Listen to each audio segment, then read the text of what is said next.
Welcome, dear dreamer, to a quiet tale beneath the silver moon. Tonight, we journey to a hill where an old manor rests, wrapped in ivy, bathed in moonlight, and whispered to by the wind. Within its halls drifts a spirit not of fear, but of kindness, a friendly ghost who wakes on nights like this, when the stars are bright and the world is hushed, to guide the lost with candlelight and tender care. This is no story of fright, but of peace. A story where shadows soften, where whispers sound like lullabies, and where even the silence holds warmth. As you listen, let the calm words flow over you like silver water. Let the gentle images settle in your mind like stars on a quiet sky. Breathe deeply, rest slowly, and step with me into the moonlit corridors of the manor. For here, in the soft glow of night, the friendly ghost waits not to startle, not to scare, but to smile and bless your dreams. The hill rose like a quiet wave at the edge of town, its grasses silvered by a gentle moon. The path that climbed its slope was soft with fallen leaves and the faint perfume of autumn. Beyond the crest, where the wind slowed and the world seemed to hold its breath, the manor waited, stones old as memory, windows tall and still, ivy braided over balustrades and balconies, a green lace sleeping in the night. Moonlight lay across the roof in a calm sheet, as if some tender hand had pulled a blanket over the shingles. Every angle of the house caught a pale glimmer, a whisper of silver, a hint of dream. The chimneys were quiet, the gardens were quiet, the fountains were quiet, their basins filled with starlight instead of water. Everything rested, everything was peaceful.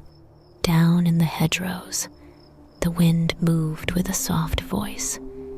It slipped through the dry roses and pressed the faintest shiver into their petals. It hummed along railings and drifted through keyholes, a kindly guest asking entrance and never taking more than a breath. The manor answered the wind in its own way. A floorboard sighed, a curtain lifted with the grace of a swan's wing, a latch clicked as if it remembered how to laugh. These were small sounds, tender sounds, the sort that soothed the heart. Nothing startled, nothing broke. The night was a friend to every stone and shadow. The avenue leading to the front steps was a pale ribbon under the moon. Where it curved, a little stand of poplars framed the sky. Their narrow leaves shivered like tiny chimes, ringing without sound. Far beyond, the town slept. Lamps were low behind shutters. Dogs dreamed in doorways. The church bell, having told the hour, settled back into silence. Here, on the hill, time moved like a slow tide, a quiet in, a quiet out, touching the shore of the manor and slipping away again. At the great door, the brass knocker held the moon like a drop of water cupped in a hand. There were cobwebs, yes, but delicate, spun like little ladders for the light to climb. The threshold smelled faintly of cedar and the ghost of lemon oil. Someone had once polished these boards with care. That care had not left. It lingered the way kindness lingers in the grain of wood, in the memory of touch, in the gentle order of things.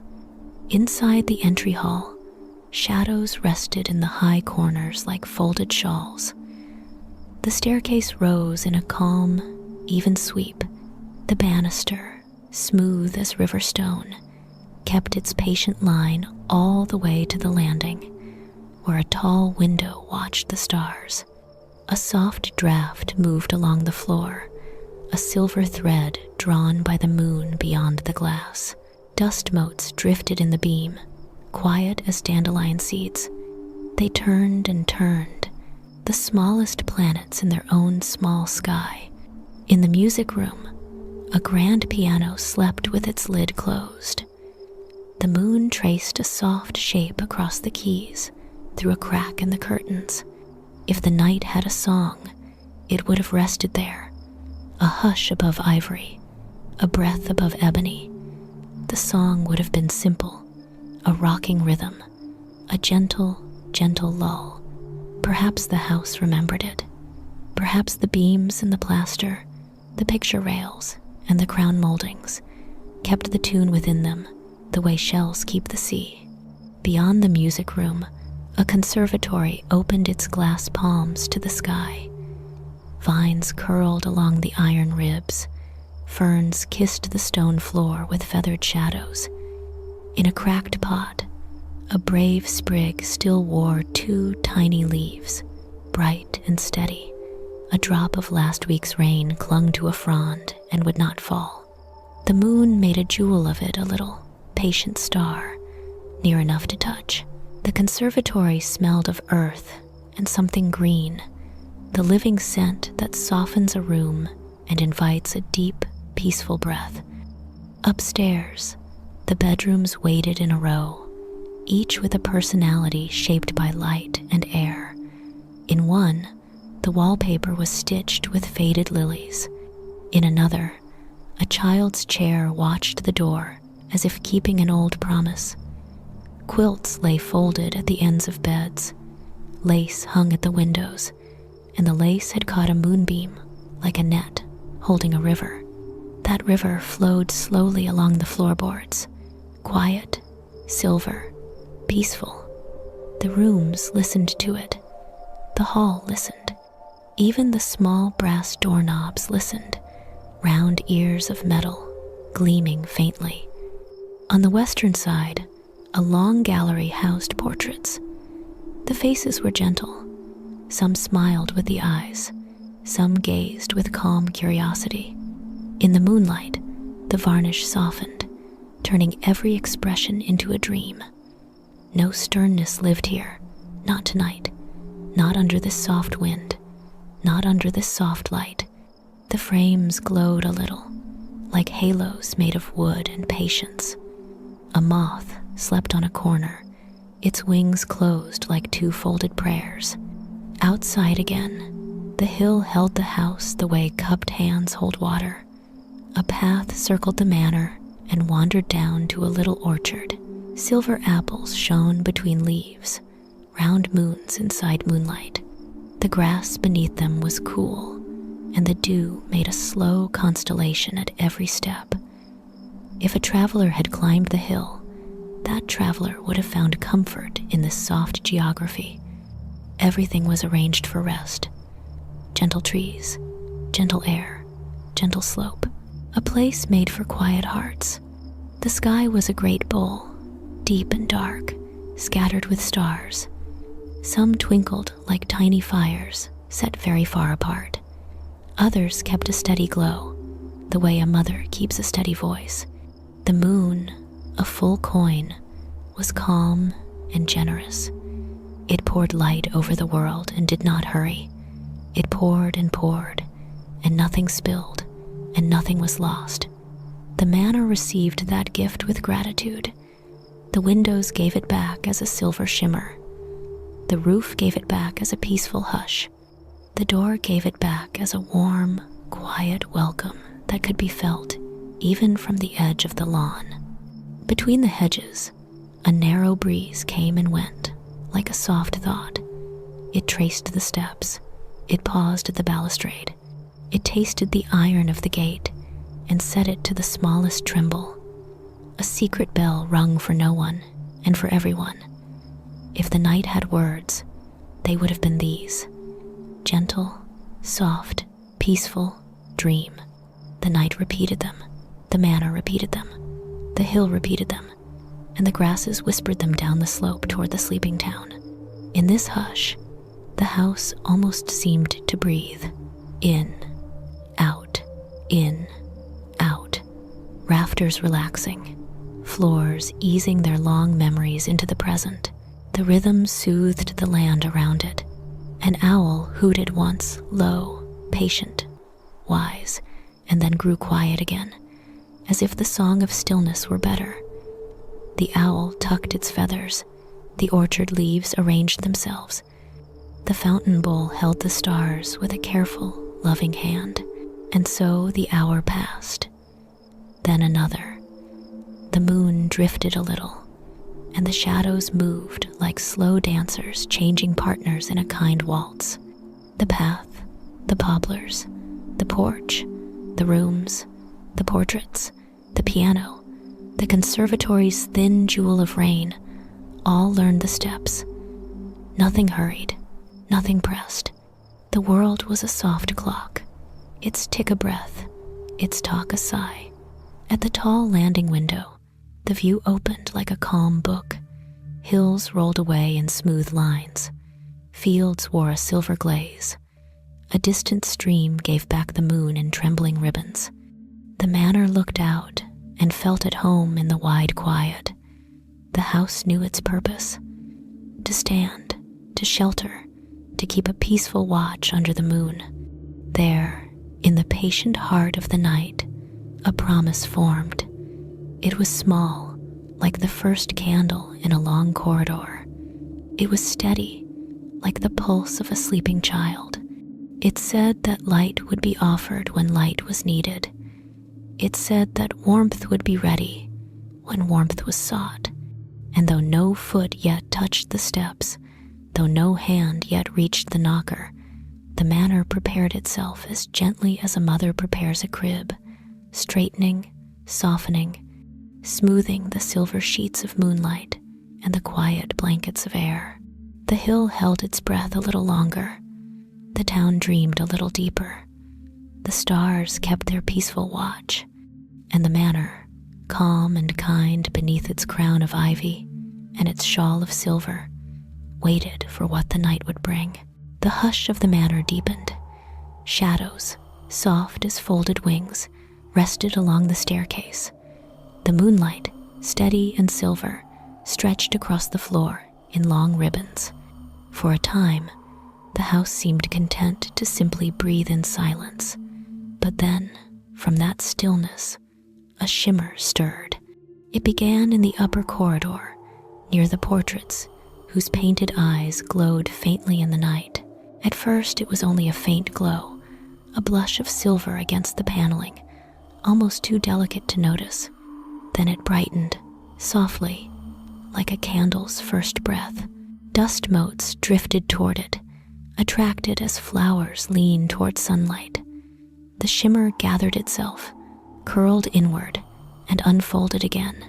And from this quiet light, the ghost was born anew for the night. The friendly ghost of Moonlit Manor, never startled, never rushed. Its form emerged gently, as though shaped by the same moonlight that poured through the windows. No bones, no rags, no frightening mask, only a soft, translucent figure, glowing with kindness. Its outline shifted like mist caught in a breeze.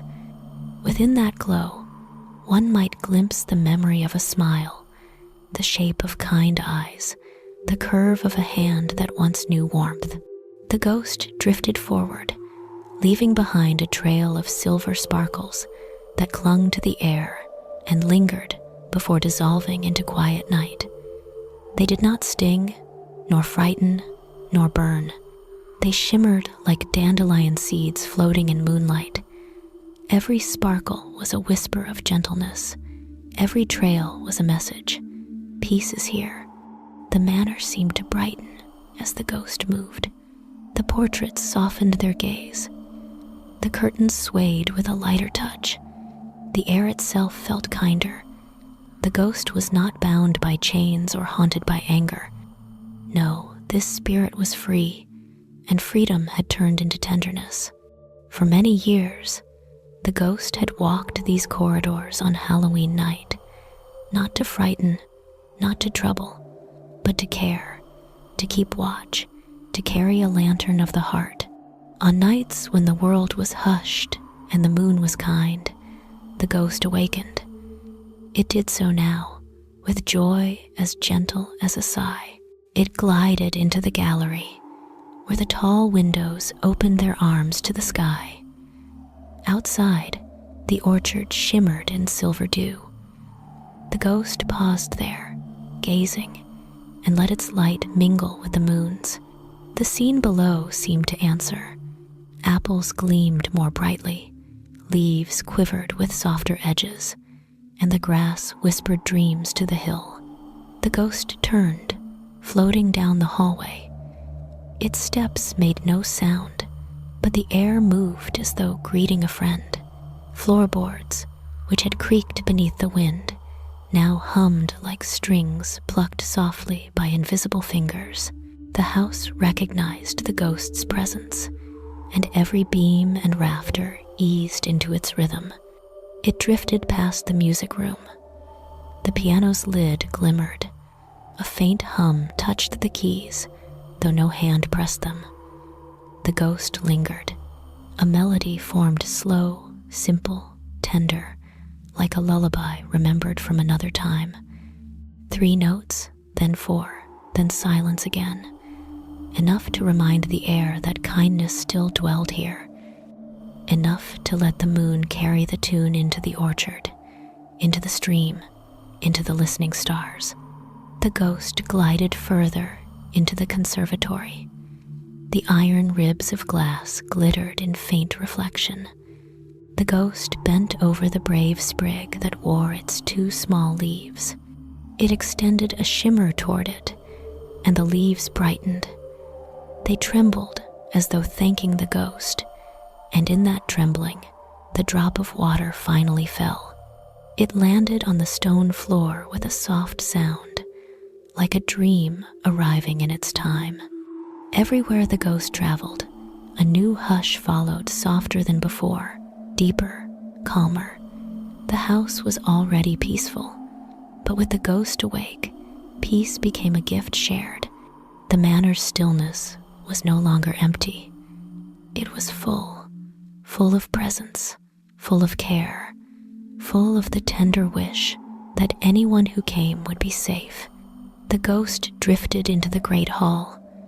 Its light stretched upward, touching the vaulted ceiling, turning the high shadows into soft veils. It paused at the staircase, where dust had gathered thick along the steps. With a sweep of its gentle glow, the dust seemed lighter, as though some invisible broom of moonlight had swept a path. The banister gleamed, its line polished by memory. The ghost's heart, if one could call it that, warmed at the sight. Not a human heart, not flesh or pulse, but a center of being that glowed with care.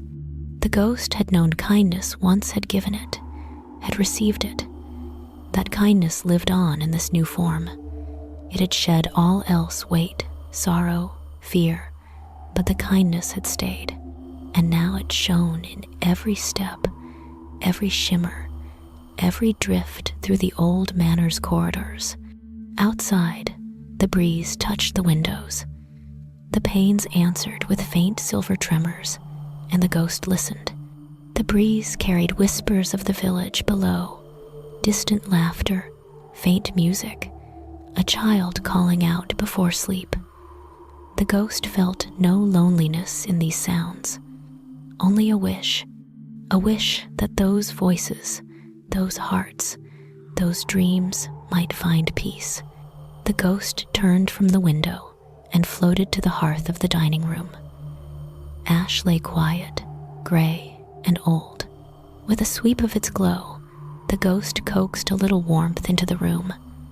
Not fire, not heat, but a sense of comfort, like a blanket tucked around weary shoulders. The air hushed again, as though leaning into the embrace. And so the ghost wandered hall to hall, room to room, step to step, each movement a kindness, each pause a blessing. There was no hurry, there was no destination, only the joy of awakening, of being, of tending the silver piece of the manor. At last, the ghost paused at the foot of the staircase and looked upward, where the moon poured through the tall window above the landing. Its glow met the ghost's glow. Together, they filled the space with radiance, not harsh, not blinding, but tender, like 2 old friends reunited. like two songs blending into one lullaby. And in that moment, the manor no longer felt empty. It felt alive with hush, with silver, with care. The ghost had awakened, the night had deepened, and the promise of gentle things yet to come waited quietly in the light. The great hall of the manor was quiet, filled with moonlight and memory. The friendly ghost lingered at the foot of the staircase, its glow mingling with the pale ribbons of light that fell through the tall windows. Yet as peaceful as the silver beams were, the ghost felt the night called for more. The manor needed warmth inside its walls, something softer than shadow, something kinder than silence. And so, with a gentle thought, it turned to the candles. There were many, tucked away over the years. Some sat in iron sconces along the hallway. Some rested in glass cups on mantelpieces, forgotten but patient. A few stood on candelabras that had grown dull with time. Each was small, each was waiting, and each knew, deep in its quiet wax heart, that tonight would be a night of light. The ghost drifted into the first chamber, the drawing room. Dust rested on velvet chairs. Curtains hung with heavy folds, their tassels long faded. But on the low table, a cluster of stubby candles remained, white though yellowed with age. The ghost raised its shimmering hand, a movement as soft as a sigh. The air seemed to pause. The moon seemed to listen. Then light bloomed. One flame, then another, then a third. They awakened with no match, no spark, only the blessing of presence. The glow filled the room slowly, spilling over the table and creeping across the walls. Shadows softened. The paintings above the mantel looked gentler. The velvet chairs, though worn, took on the hue of warmth. The ghost hovered above the table, delighted. It remembered how the manor used to welcome guests with the same light. Laughter had once filled this room. Stories had once passed across its air like threads of gold. Tonight, no voices rose, yet the candles gave a promise. Comfort can still be found here. The ghost glided into the corridor, trailing sparkles like falling snow. It paused at each sconce, leaning close as though whispering. At every whisper, a flame awakened. The iron holders, once cold, grew tender with orange light. A soft rhythm unfolded: step, whisper, flame. Step, whisper, flame. The hall began to glow like a gentle lantern stretched long across the manor. As the ghost moved deeper, it passed the music room again. The piano's keys were caught in a flicker of candlelight now. The ghost thought of old hands pressing chords, of lullabies that had soothed children to sleep. The flame on the mantel swayed gently, and for a moment, it almost seemed the piano sighed with joy. Through the conservatory, too, the ghost passed. On the stone ledge, 3 candles still stood in cracked glass. With a shimmer, they were lit, and their flames danced on the leaves of the brave sprig that had kept its 2 green hands alive. The plant seemed to glow brighter, as if smiling under the sudden care. Outside the glass walls, the orchard's silver fruit caught the reflection of each flame, so that the trees themselves looked like they were offering tiny lanterns to the night. The grand dining room was the ghost's next stop. Here the work was more tender. A wide candelabra, dull with tarnish, leaned at the center of the long table. Its candles, tall but unlit, had waited longer than most. The ghost hovered above them. Slowly, with patience, it touched one wick, then another. Flames rose, bright yet soft. They mirrored themselves in the dusty plates, in the wine glasses left behind, in the polished wood of the table. The room brightened into a memory of gathering of meals, of gentle talk, of warmth that once flowed from heart to heart. The ghost drifted upward now, toward the gallery of portraits. Along the stairway, more sconces awoke. Light spilled up the steps, creating a path of warmth that seemed to invite someone unseen to climb. On the landing, a single tall candle stood by the window. When it flared into life, the moon's silver beam joined its glow. Together, moon and flame painted colors across the hall through the stained glass blues, reds, and golds, shifting gently across the dusty floor. The ghost lingered there. It turned slowly, watching the light play. The stained glass had always been its favorite windows that told stories without words. Now, with candlelight beneath and moonlight above, the picture seemed alive once more. Flowers in ruby tones leaned toward birds in sapphire. Leaves of emerald reached toward the golden Sunday. The ghost smiled, or at least gave the feeling of a smile. The manor was no longer only silver and shadow. It was now filled with warmth, with gentle fire, with the glow of welcome. One by one, room by room, the ghost continued. In bedrooms, flames flickered to life on small tables, casting quiet halos on quilted beds. In corridors, long lines of tiny lights stretched like guides, ready to show the way to anyone who might wander. In the study, a single candle lit above the desk gave the illusion that someone had only just risen, leaving behind the calm focus of their thoughts. Every space was touched with light, every silence softened with glow, and so the manor transformed. What had been empty became alive. What had been forgotten became remembered. Light made the air warmer, shadows kinder, and silence less lonely. The house did not change its bones, but it changed its heart. The ghost had given it a gift, the chance to welcome again. When the ghost finished, it drifted back to the great hall. There it paused, floating near the staircase. All around, candles flickered in gentle rhythm, their flames bending as the wind whispered through cracks in the windows. It was no storm. It was no warning. It was only the voice of the night, humming along with the flames, weaving together a lullaby of light. The ghost glowed softly, content. The manor was ready now, ready to greet, ready to comfort, ready to offer peace to anyone who might arrive. The ghost had lit not only candles, but also a promise that no traveler, no wanderer, no dreamer would ever find only darkness here. And so it lingered in the glow, drifting slowly through the light it had made, knowing that warmth and welcome had returned to the heart of Moonlit Manor. The long hallway of the manor stretched like a quiet river, flowing away into shadow and light. Its polished boards had dulled with time. Its wallpaper had faded to soft hues of cream and gray.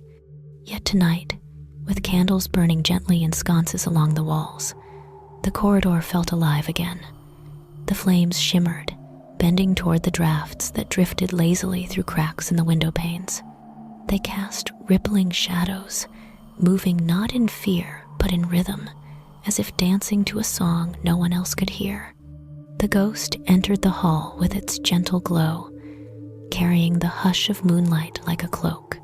The air stirred around it, cool but kind, filled with a faint hum that seemed to rise from nowhere and everywhere at once. The ghost paused, listening. The sound was delicate, almost like voices, not sharp, not frightening, only soft whispers carried by the wind. The hall had always been a place of echoes. Its tall ceilings and long stretch of floor invited sound to linger. Long ago, children's laughter had bounced down these walls, chasing each other in games beneath chandeliers.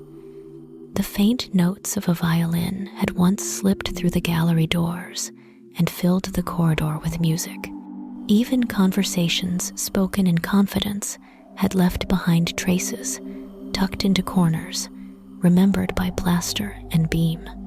Now, those memories returned as gentle murmurs, riding on the wind, blending with the steady flicker of the candles.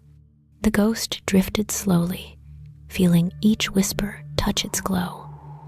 Some whispers curled like lullabies, faint hums that rose and fell as softly as a mother's song. Others sighed like forgotten words of kindness, the sort of phrases spoken long ago but not entirely lost. Rest well, be safe, dream. The ghost did not need to speak in return. Its very presence was an answer, an agreement with those voices of memory. Yes, rest. Yes, peace. Yes, dream. The moonlight reached through a broken window at the far end, painting long bars of silver across the floor. In that light, dust drifted like tiny stars, moving as if to join the whispers in their hushed chorus. The ghost paused in the silver beams, letting the moonlight mingle with its own glow. Together, the lights created patterns on the boards, rippling waves, quiet rivers, shapes that reminded the ghost of streams it once walked beside, of nights filled with water's soft song. The flames in the sconces swayed again, and the whispers deepened. They did not sound like warnings. They sounded like secrets. The house was not telling tales of sorrow, but of dreams. Dreams that lingered in the wood, in the plaster, in the dust that had settled and risen 1,000 times. The ghost understood. This was the manor's way of speaking, its way of remembering those who had lived within its walls, those who had laughed, prayed, or wept beneath its beams. And now those whispers returned as blessings, woven into the night, flowing toward anyone who might come. The ghost floated along, trailing sparkles of silver behind. Where it passed, the whispers grew softer, calmer, as though soothed by its presence. At one alcove, where a mirror leaned against the wall, the ghost stopped. The glass was dim, fogged by time, yet candlelight gleamed faintly across it. The ghost leaned closer. Its glow shimmered on the surface, and the whispers seemed to pause, as if holding their breath. For a moment, the ghost's reflection showed not clear, not sharp, but the suggestion of a face both familiar and kind. Two gentle eyes, a curve of a smile. The ghost lingered, then drifted on, leaving the mirror filled with silver calm. A draft came from the east wing, threading its way down the hall. The whispers followed it, weaving through the open air. They carried no words now, only sounds like sighs and hums, a chorus of the quiet night. The ghost listened with joy, for these were not laments, they were promises. Promises that the house itself would protect, that no traveler need fear the silence, for silence here was not empty, it was full. The tall portraits at the end of the corridor caught the candlelight. Their eyes gleamed faintly, softened by the flames. To some, they might have seemed stern. To the ghost, they seemed thoughtful, gentle, even watchful. The whispers passed beneath them like prayers offered at an altar. The painted eyes seemed to glow in agreement, their quiet blessing added to the night's song. The ghost moved slowly, pausing often. It wanted the whispers to linger, to echo, to wrap around the manor like a blanket. Its glow touched each sconce as it passed, steadying the flames so they did not flicker out.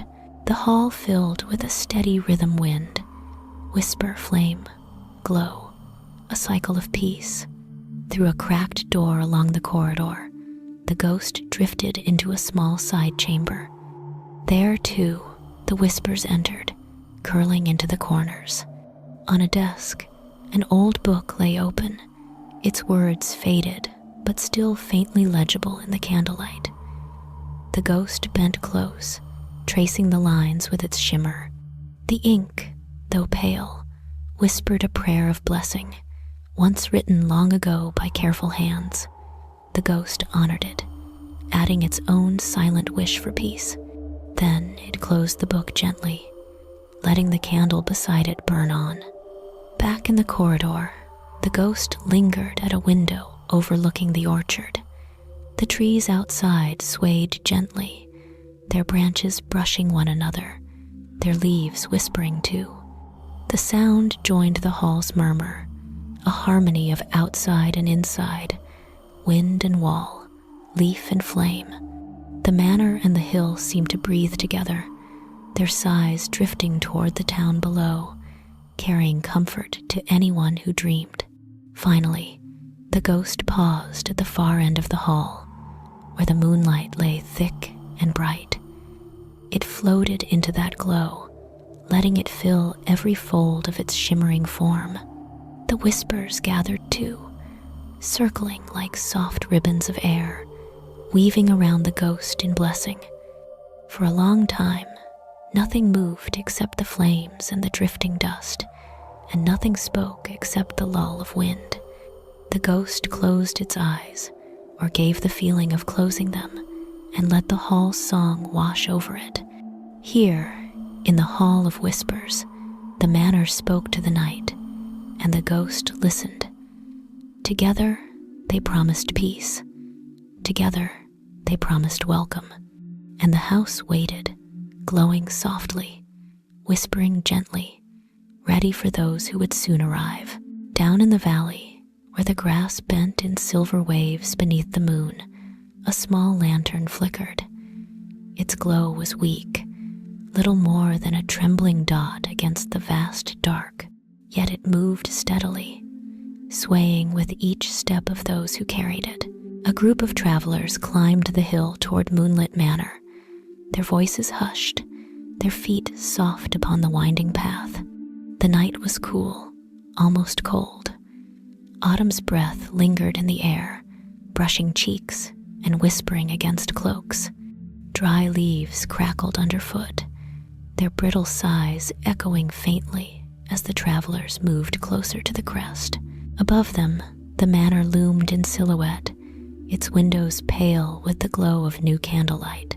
To those who looked up, it seemed both mysterious and welcoming, as though the house itself had chosen to shine for them. The group was small. 2 older wanderers wrapped in travel-worn coats, and a young boy who clutched the lantern with both hands. The flame inside his glass lamp shook whenever the wind pressed too hard, but he held it steady with careful fingers. His eyes, wide and curious, lifted often to the manor.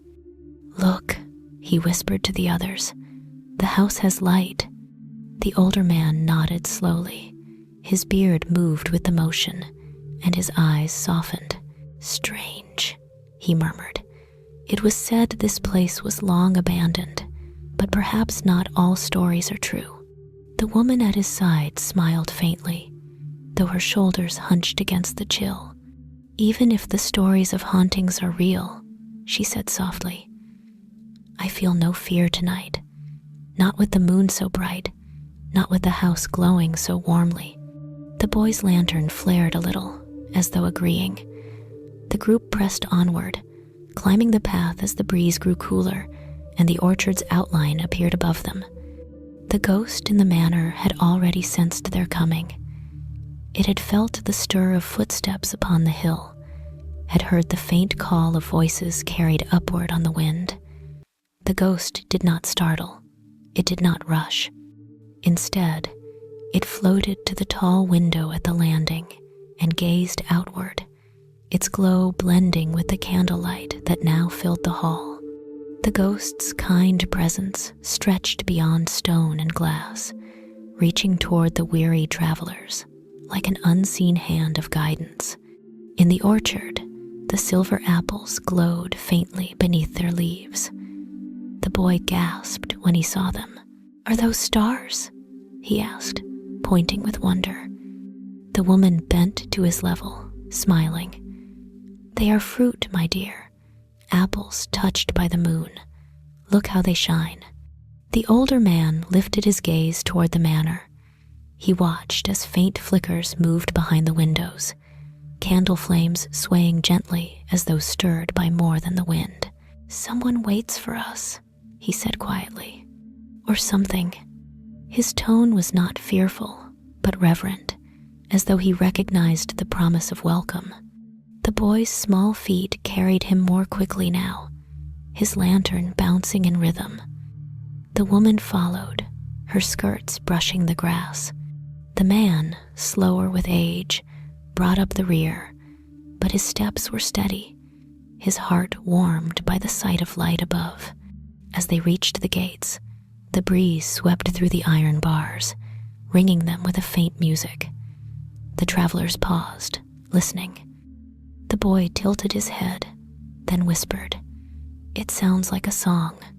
The woman pressed a hand to the gate, feeling the cool iron beneath her fingers. "A kind song," she said, "a lullaby."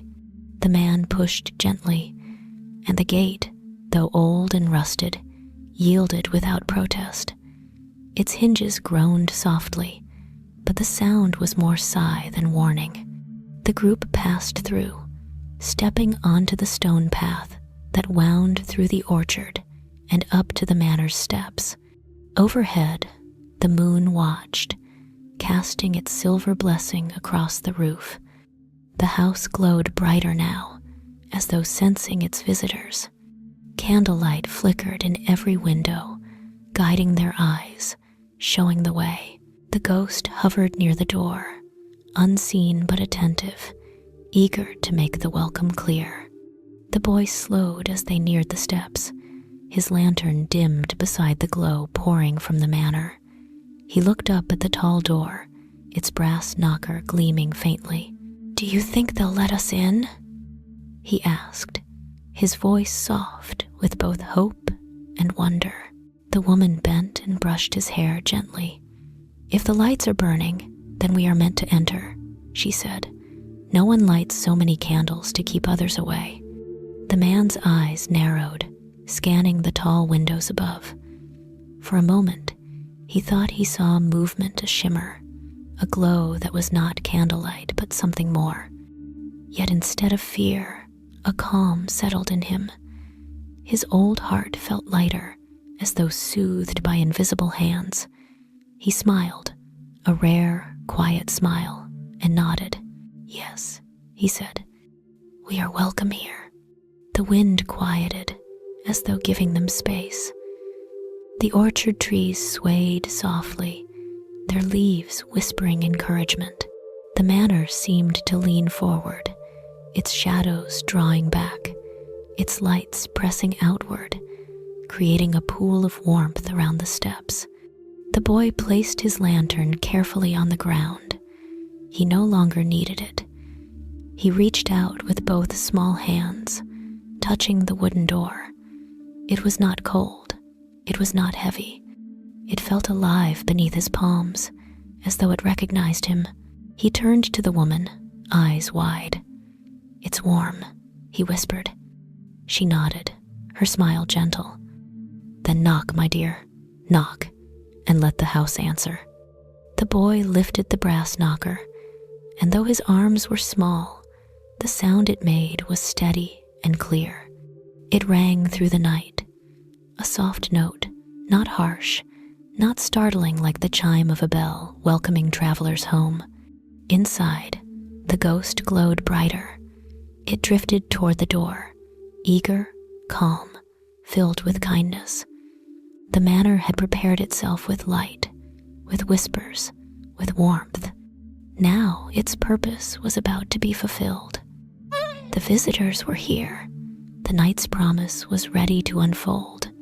And so, with moonlight above, candlelight within, and hearts open to peace, the travelers stood at the threshold of Moonlit Manor, about to step into the gentle welcome prepared for them by the friendly ghost of the hill. The door of the manor stood tall and silent, its brass knocker gleaming faintly in the moonlight. On the other side, the ghost drifted closer, shimmering softly, eager to welcome its guests. The boy's small knock had traveled through the air like a bell of kindness, and the house had answered not with creaks or groans of warning, but with a warmth that seeped through the very wood. The ghost extended its glow toward the latch. With no sound of bolt or key, the door eased inward, as though it had been waiting to open. The travelers exchanged a quiet glance. The woman's eyes were wide, the man's steady, the boy's bright with wonder. Their lantern flame trembled once more, but already it seemed pale compared to the glow that spilled from within. They stepped into the great entry hall. A hush welcomed them, not an emptiness, but a calm fullness. Candles lined the staircase, each flame steady, as though proud to guide their eyes upward. Their light spilled down the banister, gilding the polished wood in amber hues. Dust still lingered, but in the glow, it looked like starlight drifting through a dream. The boy gasped, his voice a whisper. "It's like the house is alive." The woman bent toward him, her smile soft. "Alive with kindness," she agreed. Her eyes moved over the tall windows, the stained glass catching both moonlight and flame, scattering red and blue across the floor like jewels. The hall was not empty. It was radiant, humming with quiet care.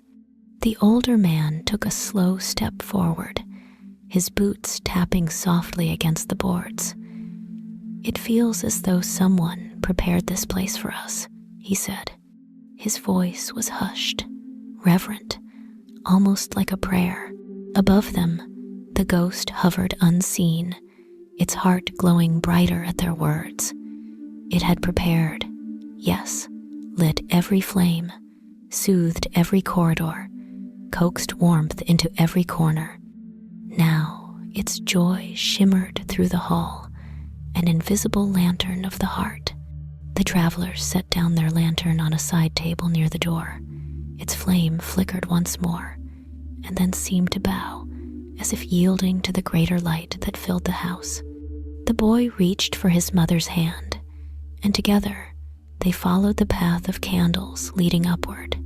Step by step, the staircase carried them into the heart of the manor. The ghost drifted ahead, touching each flame with its glow. The candles responded, flaring gently as the travelers passed, brighter for their presence. It was as though the house wished to guide not only their steps, but also their spirits, lifting them with light. At the landing, the stained glass window glowed in brilliant hues. The moon poured through from outside, and the candle below threw its flame upward, so that ruby, emerald, and sapphire rippled across the dusty boards. The boy reached out his free hand, letting the colors fall upon his skin. "Look," he whispered, "it paints me." The woman smiled. "The house is blessing you," she said softly. She too lifted her hand, watching as blue and gold danced across her palm. The man closed his eyes for a moment, breathing in the hush of the hall, the warmth of flame, the peace that seemed to settle into his bones. The ghost lingered close, unseen but near, a steady presence. It felt as though its glow was being shared with them, carried in the way their shoulders eased, their hearts slowed, their voices softened. It had wanted this, to give comfort, and now, as it hovered beside them, it felt the warmth of that wish fulfilled. From the landing, the ghost drifted into the gallery ahead. The travelers followed, their steps quiet on the boards. Portraits lined the walls, their eyes reflecting the candlelight. The boy slowed, staring at them. "They don't look scary," he said. "They look kind." The man nodded. "Perhaps they're glad to see us." The woman touched her son's shoulder gently, guiding him onward. Let us keep walking. The house is showing us the way." And indeed, the candles continued, lined in steady rhythm along the corridor. Their flames swayed in unison with the breeze, a gentle dance of guidance. The ghost moved from one to the next, its glow steadying them, ensuring each light burned bright. Every flame was more than fire. It was a message. You are safe. You are welcome. Rest is here. They passed doors, some closed, some ajar. In each room, the faint flicker of light glowed, spilling into the hall. One chamber revealed a quilt, neatly folded, glowing in the gentle flame of a bedside candle. Another showed a chair turned toward the window, bathed in silver light and firelight both. The travelers looked in, their hearts easing at each glimpse of peace. The ghost guided them further, to the grand hall at the manor's heart. Here, a great chandelier hung, though long dark with dust. Yet below it, on tables and mantels, dozens of candles burned, their glow rising like a constellation. The flames reflected in glass and gilt, turning the hall into a field of stars beneath a roof. The boy gasped again, his lantern long forgotten. "It looks like the night sky," he said. The man's eyes shone with the reflection. "Yes," he whispered, "but warmer, softer, a sky made for rest." The woman took in the sight, her shoulders relaxing as she breathed deeply. "This house," she said, "it wants us to feel safe. It wants us to dream." The ghost glowed brighter, its joy filling the hall. The manor had become a lantern, its walls holding flame, its windows spilling silver, its heart radiating welcome. The ghost felt as though its own spirit was stretched into every corner, a quiet light touching everything. The travelers stood in silence for a long time, letting the glow wash over them. Their weariness eased, their breaths slowed. Even the boy, restless though young, stilled in the presence of so much peace. At last, the man whispered, "This place is alive with kindness. Whoever lights these flames wishes only to guide us." The woman touched his arm. "Then let us accept the gift." The ghost drifted close, invisible yet near, its light wrapping around them like a shawl of moonlight. It did not need words. Its blessing was already here in every flame, in every silver shimmer, in every hush of the hall. And so the travelers stood within Moonlit Manor, bathed in the glow of countless candles. A lantern of the heart burned here, steady and gentle, guiding them deeper into the night's embrace. The travelers stood still for a long while in the glowing hall. Candlelight wrapped them in a hush of warmth, flickering across their faces, painting them in gentle gold. The boy's small hand remained tucked into his mother's, while the man stood a little apart, his eyes lifted to the chandelier above. Their breaths were slower now, their weariness softened by the peace of the manor. The ghost lingered nearby, shimmering like a second breath in the air. It kept its distance, not wanting to frighten, yet its heart glowed brightly. This was the moment it had prepared for. Not the lighting of candles, not the filling of rooms with firelight. Those had been only the steps leading here. What mattered most was this: the visitors' first steps inside, their first sighs of relief, the feeling that they were safe. The boy looked around with wonder. "It doesn't feel empty," he whispered. His voice was hushed, careful not to disturb the air. "It feels like someone is here." The woman's gaze swept the hall, the rows of steady flames, the colors cast by the stained glass above. She pressed his hand and answered softly, "Yes, someone has lit these lights for us. Someone has made ready." The man, though silent, nodded. His old eyes narrowed as he studied the corners of the room, the play of shadows against portraits and pillars. He thought he caught glimpses of something a shimmer, a quiet movement, but it was too soft to name.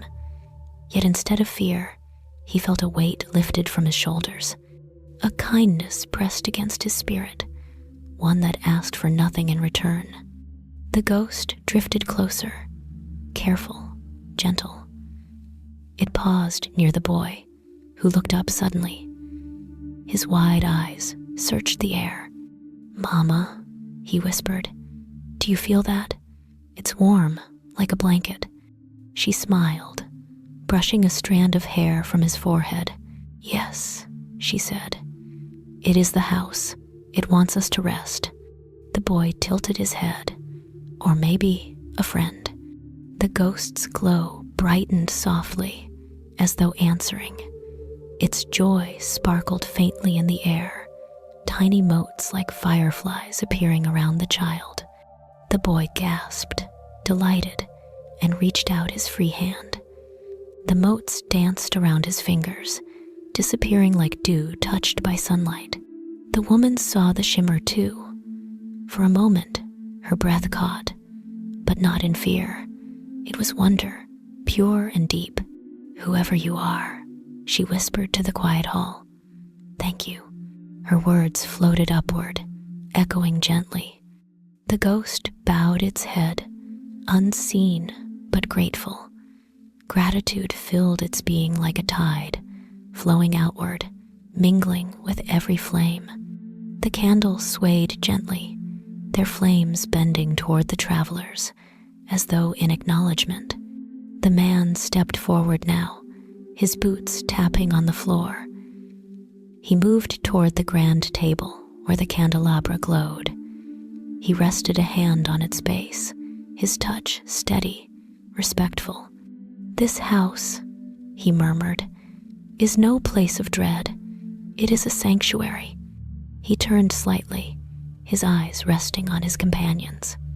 "We should honor it. Sit, breathe, let it hold us for the night." The boy's face lit up, and he tugged at his mother's sleeve. "May we?" She nodded, her smile tender. "Yes, my love. Let us rest a while." The ghost, joyful, drifted ahead, leading them toward the chairs that lined the hall. Its glow touched the seats, and when the travelers lowered themselves, the wood felt warm, the cushions softer than they had expected. The house seemed to breathe with them, every candle a steady heartbeat. They sat in silence for a time. The woman smoothed the boy's hair, humming softly as his eyes began to droop. The man leaned back, his face eased of its usual lines, his gaze softened by firelight. The boy's lantern, forgotten on a side table, burned lower and lower until at last it faded, its light no longer needed. The manor's flames carried them all. The ghost lingered close. It hovered near the boy, its glow subtle but strong enough to steady his dreams. It drifted to the man, brushing him with a peace that reminded him of younger years when the world had felt lighter. It circled the woman, enfolding her in quiet strength, as if to say, "You are not alone." The boy stirred once, his eyes half opening. He saw a shimmer by his shoulder, like a smile made of light. He did not startle. Instead, he whispered, "Good night, friend," before sleep pulled him under. The ghost glowed brighter in reply, a blessing unspoken but felt. The wind moved gently outside, brushing the windows with faint sighs. The orchard swayed, the hill breathed. Within, the hall of Moonlit Manor glowed like the heart of a lantern. Shadows no longer seemed lonely, but companioned by flame. Silence was no longer hollow, but filled with presence. The man's voice broke the quiet once more, low and thoughtful. "We are cared for tonight," he said. He did not open his eyes, but his words carried reverence.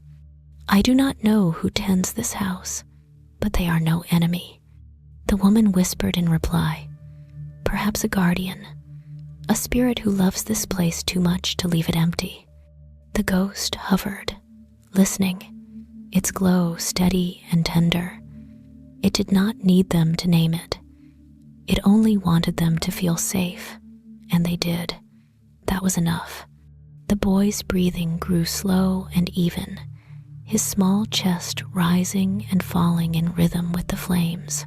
The woman rested her head against the back of the chair, her eyes closing.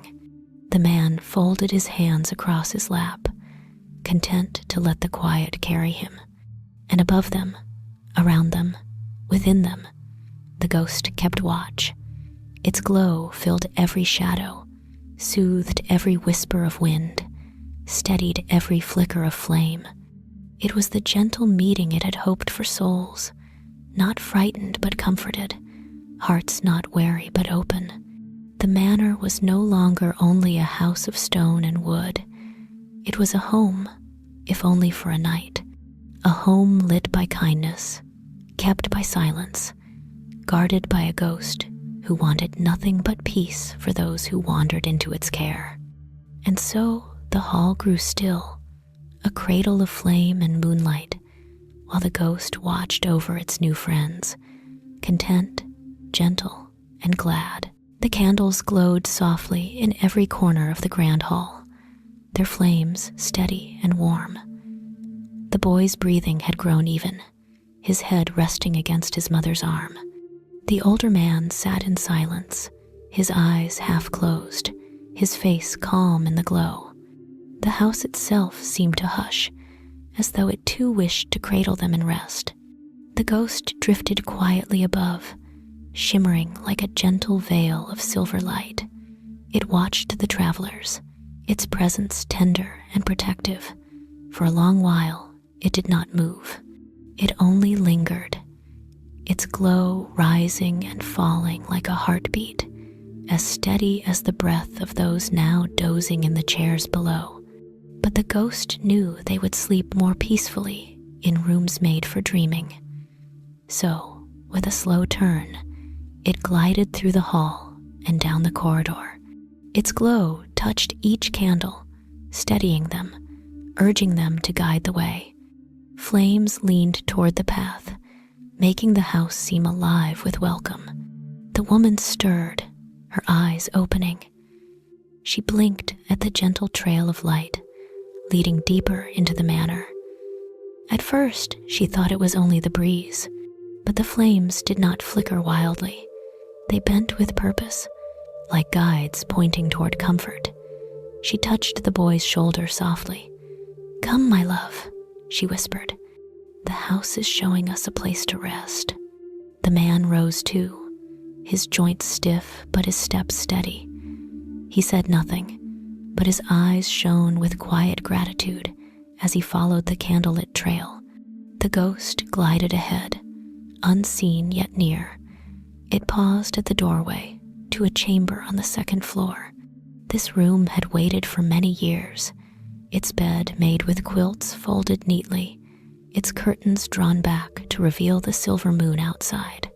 A single candle burned on the bedside table, its glow a quiet invitation. The travelers stepped inside. The boy's eyes widened.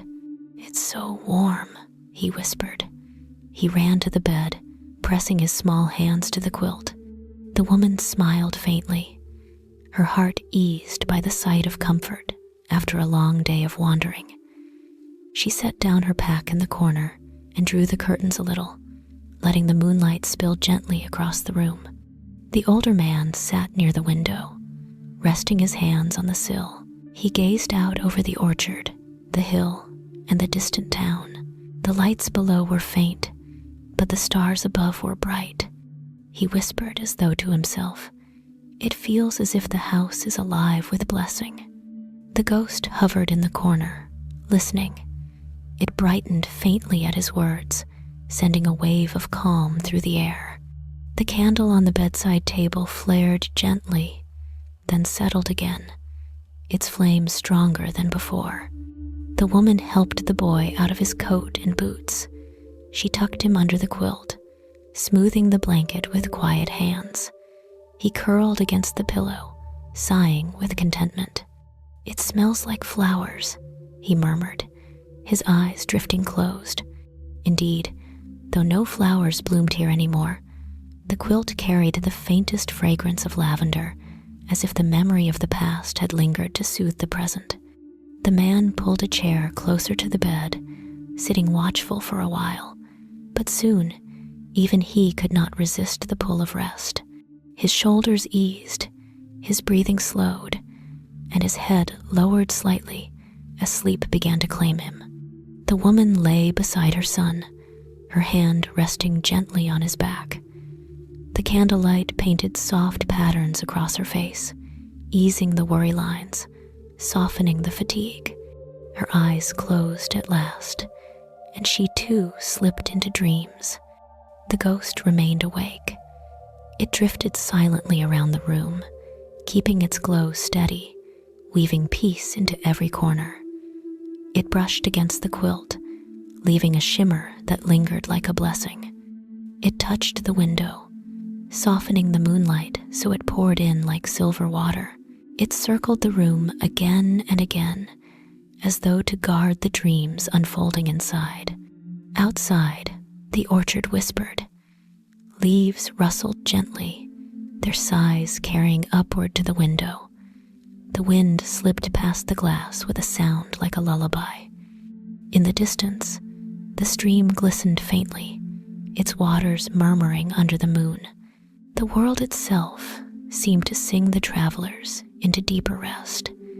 The ghost listened, its glow pulsing with the rhythm of night. The whispers of the hall joined in, faint hums that drifted through the floorboards. Not eerie, not strange, simply soft, like echoes of long-ago lullabies. The manor was alive with sound, but it was sound made for sleep, for comfort, for dreams. Hours passed in this hush. The candles burned low but steady, their flames never faltering.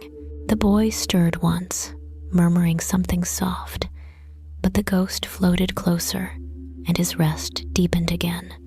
The woman shifted, but her breathing remained calm.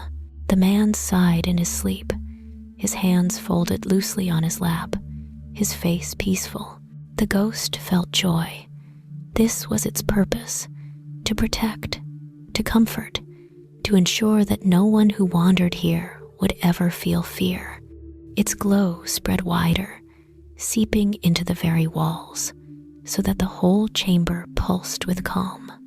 At last, the ghost drifted back to the window. It gazed out over the hill, the orchard, and the town beyond. The night was deep, but dawn would come soon enough. For now, the moon was full, the stars bright, the wind gentle. All was as it should be. Turning once more, the ghost looked at its guests. The boy's small face was relaxed, his lips curved in the shadow of a dream-born smile. The woman's features were softened, her hand still resting protectively near him. The man's head had tilted, his breathing steady. They were safe. They were sheltered. They were home, if only for the night. The ghost's glow dimmed slightly, not in weakness but in tenderness, as though lowering its voice to a whisper. It drifted once around the room, a final blessing, before settling near the window. There it hovered, keeping watch, a guardian of dreams, a lantern of the heart. And so the night passed. The manor was not empty. It was alive with gentle silence, alive with candlelight, alive with the presence of a ghost who loved with quiet devotion. Within its walls, the travelers slept in peace, their dreams carried on the soft breath of the house itself. This was the night of rest the manor had promised, and it was fulfilled with every heartbeat, every sigh, every flame that burned steadily against the dark. The night stretched deep and still. Within the manor, the candles burned low, their flames like tired guardians, steady yet soft.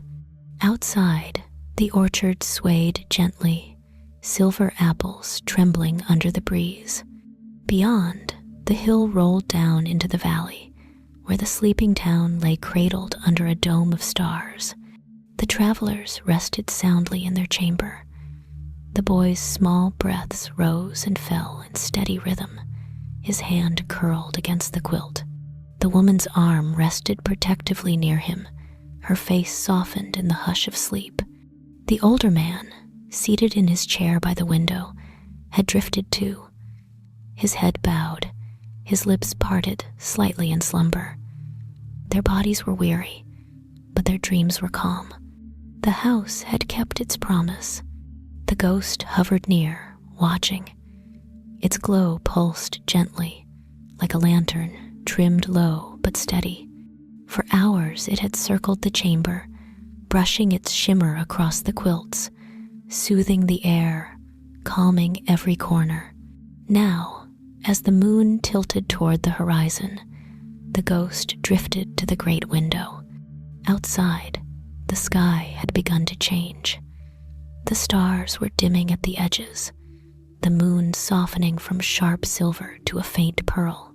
The first breath of dawn whispered at the farthest rim of the world, painting a hint of pale rose into the dark. The ghost gazed outward, its glow mingling with the slow light. It raised its hand, or what felt like a hand, and let its shimmer stretch through the glass, out into the cool air of the hill. A blessing began to flow, wordless yet clear, carried in the hush of its glow. For the boy, the ghost thought, sending its light across the quilt.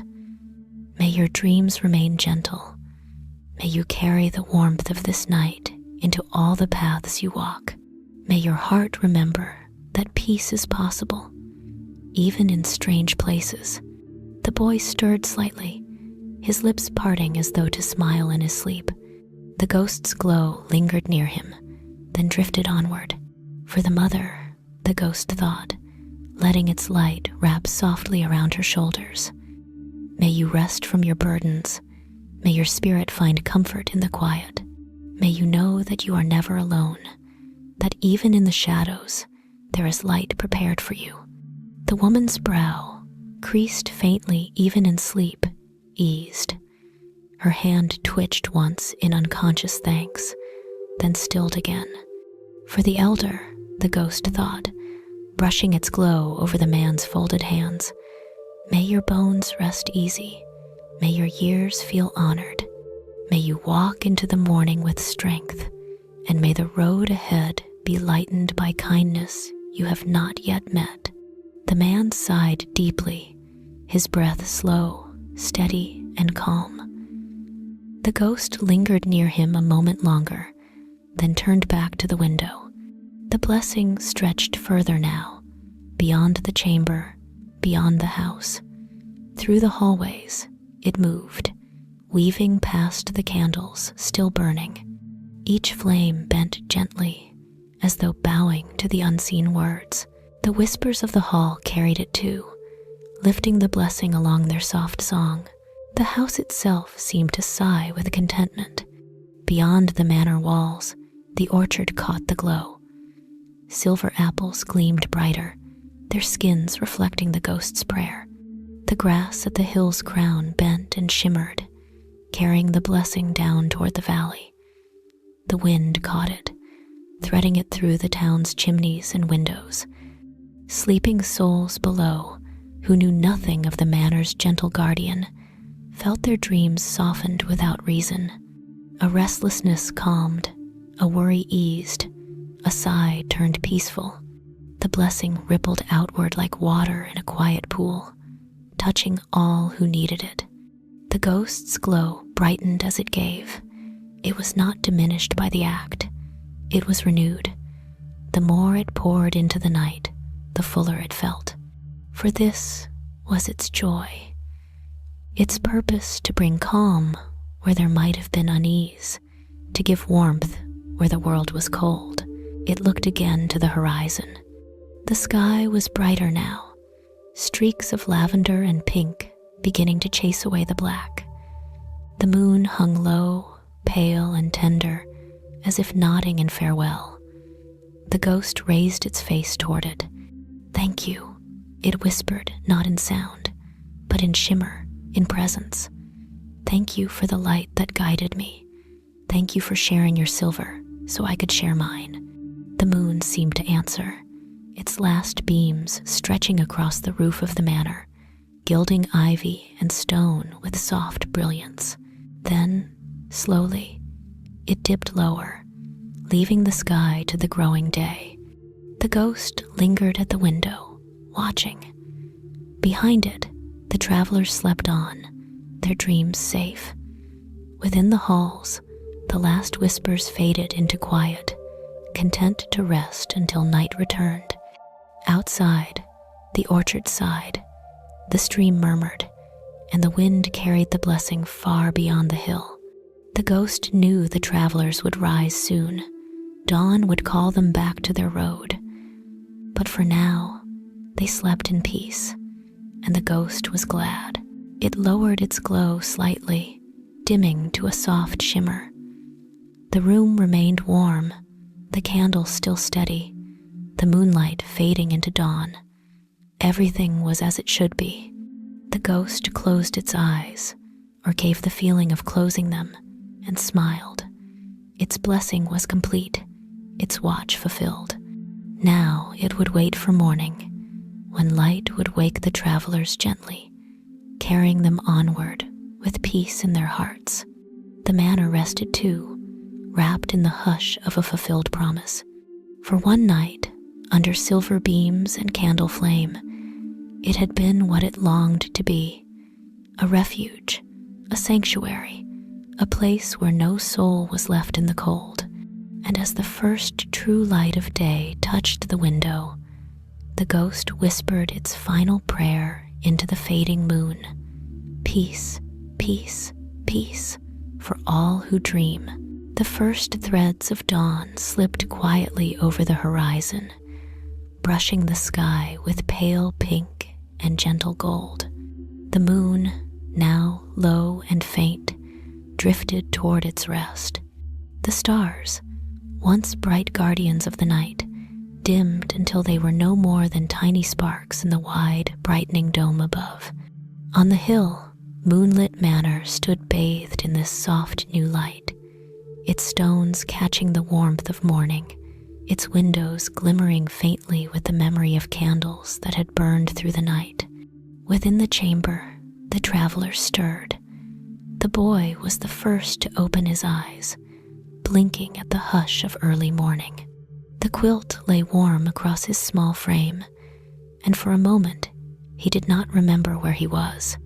But then he saw the gentle glow of the fading candle on the bedside table, the silver mist beyond the window, and the peace in his mother's face as she still slept beside him. A smile curled across his lips. "Safe," he whispered, curling deeper into the blankets, content to wait for her to wake. The older man shifted in his chair, stretching his shoulders with a soft sigh. He looked around the chamber, his gaze lingering on the steady candle that, though burned nearly to its base, still held a flame. His eyes softened. "It kept us," he murmured, his voice barely above a breath. "The house kept us." The ghost hovered at the window, its glow dimmer now, more delicate, as if it too were ready to rest. Yet it watched with joy. It had fulfilled its purpose. The night had passed in peace, the travelers had slept in safety, and the manor had once more remembered its gift of welcome. The woman stirred at last, her eyes opening slowly. She gazed first at her son, then at the man, then at the quiet chamber around her. A deep breath left her chest, calm and sure. "We are blessed," she whispered, brushing the boy's hair. He smiled at her touch, and she kissed his forehead gently. The ghost drifted closer, its shimmer brushing across the room like a farewell embrace. The boy's eyes caught the faint sparkle in the air, and he whispered, "Good morning, friend." His words hung like tiny bells in the quiet room. The woman looked around, as if she too felt the presence, and her lips curved into a smile of gratitude. Slowly, the travelers rose. They gathered their few belongings, pulling on cloaks and boots. The boy lingered by the window, gazing out at the orchard where dew shone like diamonds on the grass. "It looks like the world is waking up," he said. The man placed a hand on his shoulder. "Yes," he said softly, "and it feels lighter than before." The woman nodded, her eyes glistening. "Because someone wished us peace." The ghost's glow warmed at her words. It drifted back toward the window, looking out one last time. The hill stretched below, the valley beyond, the town resting in the dawn. It felt as though the blessing it had given in the night still lingered in the air, woven into the wind and carried far. Together, the travelers stepped out of the chamber. The candles in the hall had burned low, their flames faint but still steady, as though they wished to offer one last light. The house was quiet now, the whispers of the hall hushed, content. Yet the silence was not empty. It was full of memory, full of peace. They walked down the staircase, slowly, reverently, as though they knew they were leaving something sacred behind. At the door, the boy paused, his hand brushing the polished wood. He looked back once, eyes wide and shining. "Thank you," he whispered. The ghost hovered unseen, watching them step outside. The man closed the door gently behind them, and the manor sighed, not in sorrow, but in contentment. Its duty had been fulfilled. It had given shelter. It had shared peace. Outside, the orchard glowed with morning light. Birds stirred in the branches, their songs delicate and new. The breeze was cool but kind, carrying the scent of grass and dew. The travelers moved down the path, their footsteps light, their hearts eased. They did not speak much, for the hush of the manor lingered with them, a silence too precious to break. The ghost watched them go. It did not follow. Its place was here, within the walls of Moonlit Manor, upon the hill that had held it for so long. But as the travelers moved farther down the slope, the ghost raised its face toward the sky. Its glow brightened once more, and for a moment, its form seemed clearer. A gentle figure, eyes soft, lips curved into a smile. It was not a smile of longing, nor of sorrow. It was a smile of blessing, of joy, of peace fulfilled. The ghost had given what it could, and that was enough. Turning back to the window, the ghost let its light mingle with the last shadows of night, now chased by the gold of dawn. The manor glowed faintly, ivy and stone shimmering in the new day. The candles inside flickered one last time, then dimmed, their flames curling into smoke. They had done their work. The house was ready once more to rest. The ghost floated through the halls, slower now, quieter. It brushed its shimmer across the piano, over the portraits, past the conservatory's leaves. Every room it touched sighed softly, as though grateful. The manor and the ghost were one in their peace. They had kept the night, and now they could rest until another evening called them awake. At last, the ghost returned to the landing window. It looked out over the hill, its glow soft but steady. The world below was brightening, the day beginning. With one final breath of light, the ghost sent its last words into the morning air. May peace remain, may dreams be gentle, may every traveler find rest upon the road. Then it closed its eyes, or gave the feeling of closing them, and let its glow fade to a soft shimmer, hidden now within the hush of the house. The manor stood still, serene under the dawn, its ivy walls silvered, its windows calm. To those who passed below, it looked only like an old house upon a hill. But those who had entered, those who had been sheltered within, would carry its blessing always. They would remember the night when a ghost had smiled and wished them peace. And so the story of Moonlit Manor ended softly, like a lullaby fading into morning. The ghost's smile lingered, unseen yet eternal, woven into the silver air of dawn.